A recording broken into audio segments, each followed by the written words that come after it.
안녕하세요. 반갑습니다. 맘 편하게 읽는 한국사의 아랑입니다. 이번 영상은 고려의 두 번째 시간 문벌 귀족기에 대해 살펴볼 겁니다. 문벌 귀족기는 호족 지배기보다는 조금 더 쉬워요. 일단 왕이 안 나옵니다. 왕의 업적을 아니어도 되니까 좀 더 수월하겠죠. 바로 들어가도록 할게요. 자, 앞선 영상에서 문벌 귀족이 뭐라고 했죠? 호족들이 육두품 출신 관리들이 중앙에서 귀족이 되고 관리가 되고 해서 무리를 이뤘어. 그게 바로 문벌 귀족입니다. 이런 문벌 귀족들이 권력을 얻게 된 배경이 있어요. 고려에는 특이한 제도가 있거든. 뭐냐면 과거제, 음서제, 전식과, 공음전 이렇게 네 가지가 있습니다. 일단 과거제를 통해서 관리가 될 수 있어. 그리고 이제 음서제는 뭐야? 그늘 음자를 썼다고 했죠. 아빠가 관리면 나도 관리가 될 수 있어. 아빠 그늘 밑에서 관리가 되는 거지. 낙하산이라고 하죠. 그 다음에 전식과를 통해서 땅을 받아서 세금 받아서 부자가 돼. 그리고 마지막으로 공음전이 뭐야? 공음전의 음도 역시 그늘 음이죠. 아빠가 관리인데 관리라고 해서 땅을 그냥 주네? 그리고 그 공음전이 상속도 가능해. 부익부, 빈익빈 계속해서 잘 나갈 수 있는 그런 시스템이 있었다. 이렇게 기억을 하면 됩니다. 그렇게 문벌 귀족이 숙성이 된 거예요. 그 중에서도 이제 잘 나가는 가문들이 있었습니다. 제일 잘 나갔던 애들이 바로 경원 이씨, 그리고 해주 최씨, 파평 윤씨, 강릉 김씨 등등이 잘 나갔어요. 그래서 그 잘 나가던 경원 이씨 중에서도 가장 잘 나갔던 사람이 바로 이자겸이라는 사람이 그래서 문벌 귀족기에 등장하는 거고, 또 해주 최씨 중에 가장 잘 나가던 해동공자 최충이라는 사람이 문벌 귀족기에서 여러분들이 알아야 될 사람이 되는 겁니다. 그리고 이제 각 시기마다 외부에서 하나씩 쳐들어왔다고 했죠. 호족지배기에는 거란이 쳐들어왔고, 문벌귀족기에는 누가 쳐들어오지? 여진이 쳐들어옵니다. 그래서 그걸 누가 막죠? 윤관이 별무반을 만들어서 막아내는 그런 내용이 나옵니다. 대충 이제 문벌귀족기에 무엇을 할지 감이 오실 거예요. 바로 시작해보도록 할게요. 한 명은 키워드로 푸는 거예요. 자, 화면을 보시면 문벌귀족기에 무엇을 공부해야 할지 딱 나와 있습니다. 최충의 구제학당과 고려 정부의 관학진흥책, 여진 친입과 윤관의 별무반, 그리고 이자겸과 묘청, 그리고 김부식, 그리고 삼국사기와 삼국유사, 그리고 고려의 승려. 문벌귀족기는 이 다섯 가지를 벗어나지 않아요. 읽어보니까 왕이 없죠. 왕은 몰라도 돼요. 문벌귀족기에서. 자, 1번부터 볼게요. 자, 최충의 구제학당과 고려 정부의 관학진흥책. 최충. 해주 최씨 중에 제일 잘 나갔던 사람이라고 했죠. 어떻게 잘 나갔느냐. 최충은 지금으로 따지면 공무원 1타 강사야. 1타 강사. 공무원 1타 강사인데 경력이 엄청난 1타 강사야. 공무원 시험 전 과목 출제위원 출신이야. 나 같아도 최충한테 가서 배우지. 시험 출제위원 출신이니까 뭐가 나올지 다 알 거 아니야. 이렇게 이 당시 과거 시험 출제위원을 뭐라 그랬냐면 지공거라고 했어요. 최충이 바로 지공거 출신이에요. 그런 최충이 학원을 차렸는데 그 학원 이름이 뭐다? 바로 구제학당이야. 거기서 뭘 가르쳐? 시험에 나올 거, 과거 시험에 나올 거 가르치지. 시험 과목이 뭐냐? 1학년부터 9학년까지 과거 시험 과목들 그 강의들이 정해져 있어, 커리큘럼이. 그래서 구제학당이에요. 그리고 뭘 가르쳐? 유학을 가르치죠. 구제학당 이외에도 여러분들이 이제 들어본 게 있을 거예요. 또 문헌공도, 사학 12도, 최충의 구제학당 하면 그런 거 막 같이 연결돼서 나오잖아요. 최충 구제학당 입소문이 퍼지면서 여러 이런 지공고 출신들이 비슷한 학원을 이제 막 차리는 거야. 그래서 엄청 유명한 과거 시험 쪽집게 학원이 12개가 생겼어. 그게 바로 사학 12도야.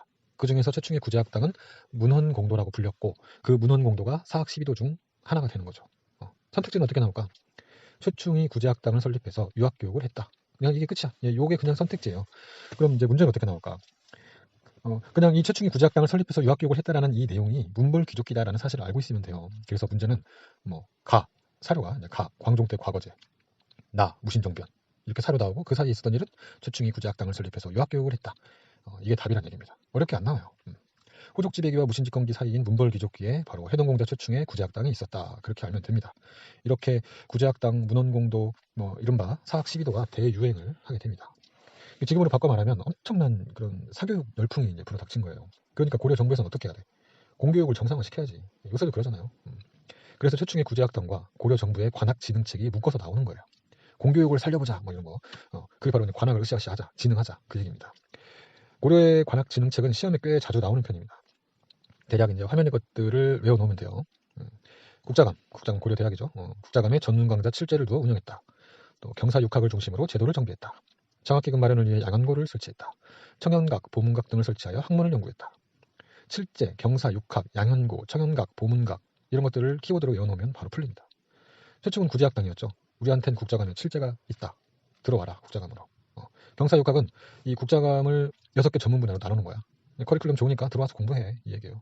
양현고는 말 그대로 이제 국가 장학금 주는 장학재단이고, 청연각, 보문각은 지금의 우리 도서관 생각하면 됩니다. 그럼 이제 문제는 어떻게 나올까? 사료에 최충의 구제학당이 딱 나오고, 요새 사교육이 문제다, 이러면서 고려의 관학진흥책으로 옳은 것은, 또는 모두 찾아라, 뭐 이런 문제가 나옵니다. 쉽죠? 쉬워요. 최충구제학당은 이렇게 넘어가도록 하고 문벌귀족기 두 번째 이제 여진 침입과 윤간의 별무반에 대해서 살펴보도록 할게요.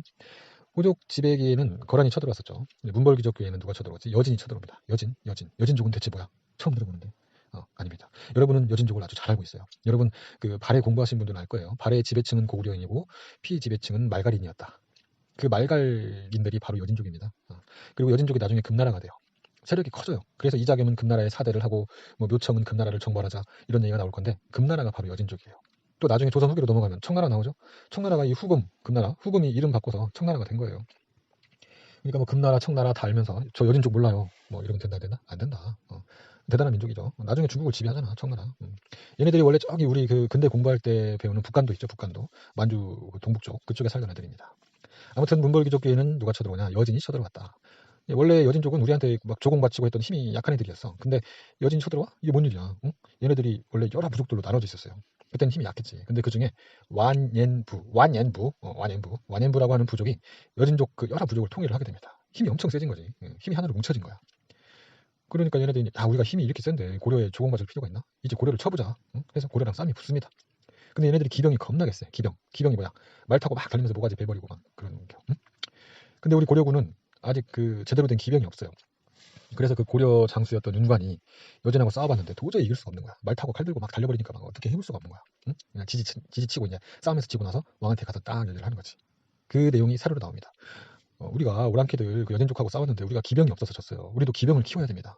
그러니까 왕이 그래? 그럼 윤관 네가 한번 군대를 만들어봐. 그러니까 윤관이 말 타는 기병 신기군을 만들고 말없이 걸어서 싸우는 신보군을 만들고 보가 걸음 보자죠. 그리고 싸움 잘하는 스님들 땡중들 뽑아가지고 항마군 이렇게 세 군대를 신기군, 신보군, 항마군 세 군대를 합쳐서 뭐라고 불렀다? 별무반이라고 불렀어요. 이렇게 윤관에 별무반이 탄생하는 겁니다. 문벌 귀족기에 여진이 침입했고 윤관에 별무반이 있었다. 이렇게 기억을 하면 돼요. 그렇게 해서 윤관의 별무반이 승리를 합니다. 승리를 하고 나서 동북 지역을 이제 얻게 되고 그곳에 9개의 성을 쌓으니까 그게 바로 동북구성이다. 윤관, 별무반, 동북구성까지 같이 외워버리면 되는 겁니다. 윤관, 별무반 끝. 이제 문벌귀족기는 세 번째 내용을 볼게요. 바로 이제 이자겸과 묘청 그리고 김부식 이 세 사람의 흐름과 내용을 익히면 되는 겁니다. 시험에 정말 많이 출제되는 부분이죠. 화면을 한번 볼게요. 금나라 세력이 엄청 커진 이자겸의 난, 묘청의 서경천도 운동, 김부식이 제압, 그 다음에 무신정변. 이 흐름을 일단 알아야 돼요. 이 흐름은 정말 순서 문제로 정말 많이 나오는 거예요. 이자겸이 누군지, 묘청이 누군지, 김부식이 누군지는 제가 이제 차근차근 할게요. 일단 이 화면의 흐름 순서를 알지 못하면 정말 몇 문제 되지도 않는 이 고려 문제 한 문제를 놓친다 이렇게 생각을 해야 돼요. 정말 잘 나오거든요. 이 흐름대로 가볼 겁니다. 이게 문벌귀족의 핵심이에요.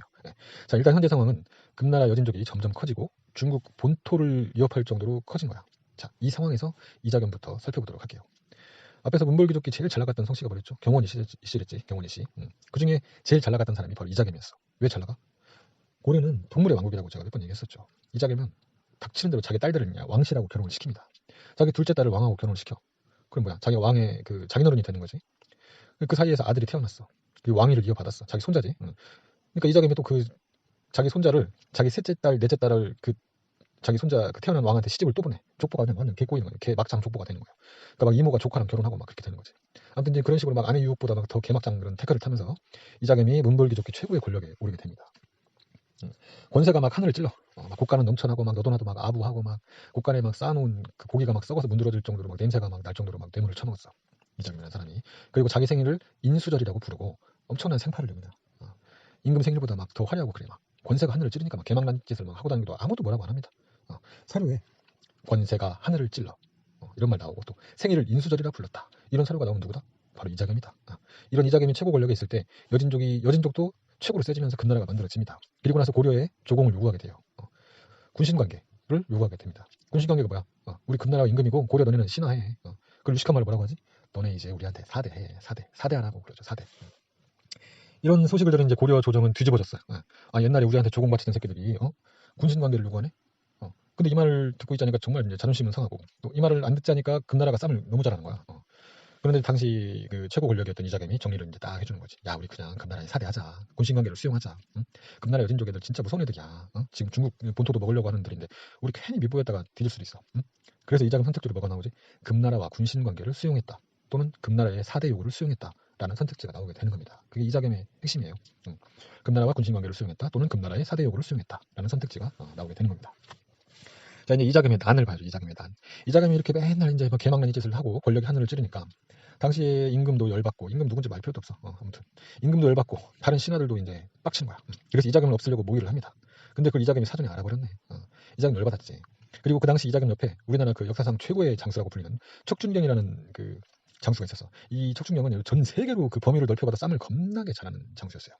우리 그 드라마 도깨비에서 공유 나왔죠. 공유가 척준경을 모델로 했다는 이야기가 있어요. 아무튼 이자겸은 척준경을 등에 업고 감히 날 없애려고 해? 이런 히말라야 같은 놈들 하면서 이제 막 궁궐을 막 불태워버리고 임금을 막 가둬버리고 그럽니다. 그게 바로 이자겸의 난이에요. 이때 당시 임금이 인종이었는데 인종이 척준경을 살살 꼬십니다. 야, 너 원래 착한 애잖아. 그리고 뭐 나라에 대한 그런 임금에 대한 충성심이 원래 있는 애잖아. 왜 그랬어? 이자겸 편에 서지 말고 어서 우리 편으로 다시 오고 이자겸을 몰아내자. 응? 그렇게 척준경을 잘 설득하게 됐고 척준경이 다시 임금의 편으로 오게 되고 이자겸은 결국 전남 영광으로 유배를 가게 되고 이자겸의 난은 막을 내리게 됩니다. 이게 바로 이자겸의 난이에요. 하나 더 뭐 추가로 재밌는 얘기 한번 해보자면 그 이자겸이 전남 영광으로 제가 유배를 갔다고 했잖아요. 거기서 어떤 생선을 먹었어. 어떤 생선 먹었는데 겁나 맛있는 거야. 짭짤하니 그냥 밥 반찬으로 막 최고야. 겁나게 맛있어. 그래서 임금한테 이 생선을 올립니다. 이 생선이 뭐지? 조기야, 조기. 조기를 뭐라고 하죠? 전남 영광 굴비죠, 굴비. 굴비가 한자예요. 굴복할 굴자에 아닐 비자야. 비겁하게 나는 굴복하지 않겠다. 이런 뜻이에요. 굴비. 이자겸이 붙인 이름이에요. 내가 한때 고려 최고의 권력가였는데 뭐 비록 지금 귀양살이 오고 유배살이 하고 있지만 비겁하게 뭐 벌벌 기면서 살지 않겠다는 의미로 이런 굴비라는 이름을 붙였다는 그런 이야기가 있습니다. 자, 다음은 이자겸의 난 다음에 뭐였지? 노청. 그렇지. 노청으로 넘어갈게요. 이자겸이 가고 나서 고려 조정은 이제 두 갈래로 갈라집니다. 바로 이제 보수 세력인 김부식과 진보 세력인 묘청, 정지상 등의 이런 세력으로 나눠지게 됩니다. 묘청은 가장 유명한 게 뭐야? 서경천도를 주장하죠. 서경이 어디야? 지금의 평양. 거기가 대화세래, 대화세. 대화세? 대화세? 그게 뭔데? 이게 풍수지리서를 따져보니까 거기가 엄청난 명당이야. 대화세가 뭐야? 큰데, 큰데 자에다 꽃 화자야. 큰 꽃이 핀 것 같은 엄청난 명당자리라는 뜻이에요. 대화세. 사료에 대화세라가 나와. 묘청의 서경천도 운동 그 사료에 대화세 이런 말이 나오고 대화궁도 나오고. 그러니까 우리 서경으로 천도합시다. 서경에 대화궁을 짓고 가자고 합니다. 그리고 묘청은 칭제건원을 주장합니다. 뭐야 이게? 우리 스스로 황제라 부르자 이 얘기예요. 묘청, 칭제건원. 그리고 묘청은 스스로 황제라 칭하자고 했으니까 금나라에 사대하자고 했을까? 어땠을까? 아니지. 사대 아니지. 오히려 묘청은 금나라를 정벌하자고 합니다. 이자겸과 반대예요. 아무튼 이제 서경천도를 통해서 우리가 권력을 얻어보려고 했던 묘청은 실패를 하게 됩니다. 뭐 제대로 되는 일이 없어. 결국 서경천도 운동을 실패하자 서경에서 이제 난을 일으킵니다. 그게 바로 묘청의 난이에요. 묘청의 난, 묘청의 서경천도 운동입니다. 근데 이걸 누가 진압합니까? 바로 그 당시 보수 세력의 짱이었던 당시 고려조정의 핵심이었던 김부식의 관군이 1년 만에 진압을 하면서 마무리가 됩니다. 묘청을 보니까 어때요? 굉장히 뭔가 자주적이고 진보적이고 또 개혁적인 그런 성향을 갖고 있죠. 그래서 그 일제강점기 때 단재 신채호 선생이 묘청의 서경천도 운동을 뭐라고 했냐면 일천년내 제1대사건이라고 했어요. 우린 묘청 같은 그런 자주적 성향을 지녀야 된다. 그 얘기예요. 신채호가 말하고자 했던 건. 왜냐하면 그때 일제강점기였으니까. 그리고 이걸 김부식이 진압하게 됨으로써 우리 역사가 보수적으로 또 사대주의로 들어서게 되었다라고 이야기를 하는 겁니다. 이게 한능검에 자주 엮어서 나오는 부분이니까 꼭 기억을 하셔야 돼요. 자, 다음은 이제 묘청의 선택지로는 뭐가 나올까? 일단 묘청에 대한 사료가 딱 나오고 선택지로 뭐가 나와? 김부식 등 관군에 의해 진압되었다. 그런 선택지가 나오겠죠. 또는 신채호가 한 말이 나오기도 해요. 일천년 뭐라고 했어? 일천년의 제1대사건 뭐. 그래서 묘청의 키워드가 화면과 같이 이렇게 나타나게 되는 겁니다. 그리고 나서 김부식이 뭐하죠? 김부식이 묘청안을 진압한 다음에 삼국사기를 씁니다. 삼국사기는 현존하는 그 최고로 오래된 역사서가 김부식의 삼국사기예요. 그래서 역사서 만약에 순서 문제가 나오는데 삼국사기가 나왔다? 그럼 뭐야? 제일 첫 번째지. 삼국사기는 무조건 제일 첫 번째예요. 삼국사기는 화면에 나오는 이런 키워드로 외워주면 됩니다. 일단 김부식이 썼어. 그리고 기전체 형식이야.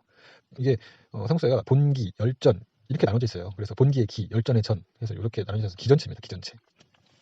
이거는 제 그 블로그에서 그 시험에 나오는 역사서 포스팅을 보면은 조금 더 자세하게 설명되어 있습니다.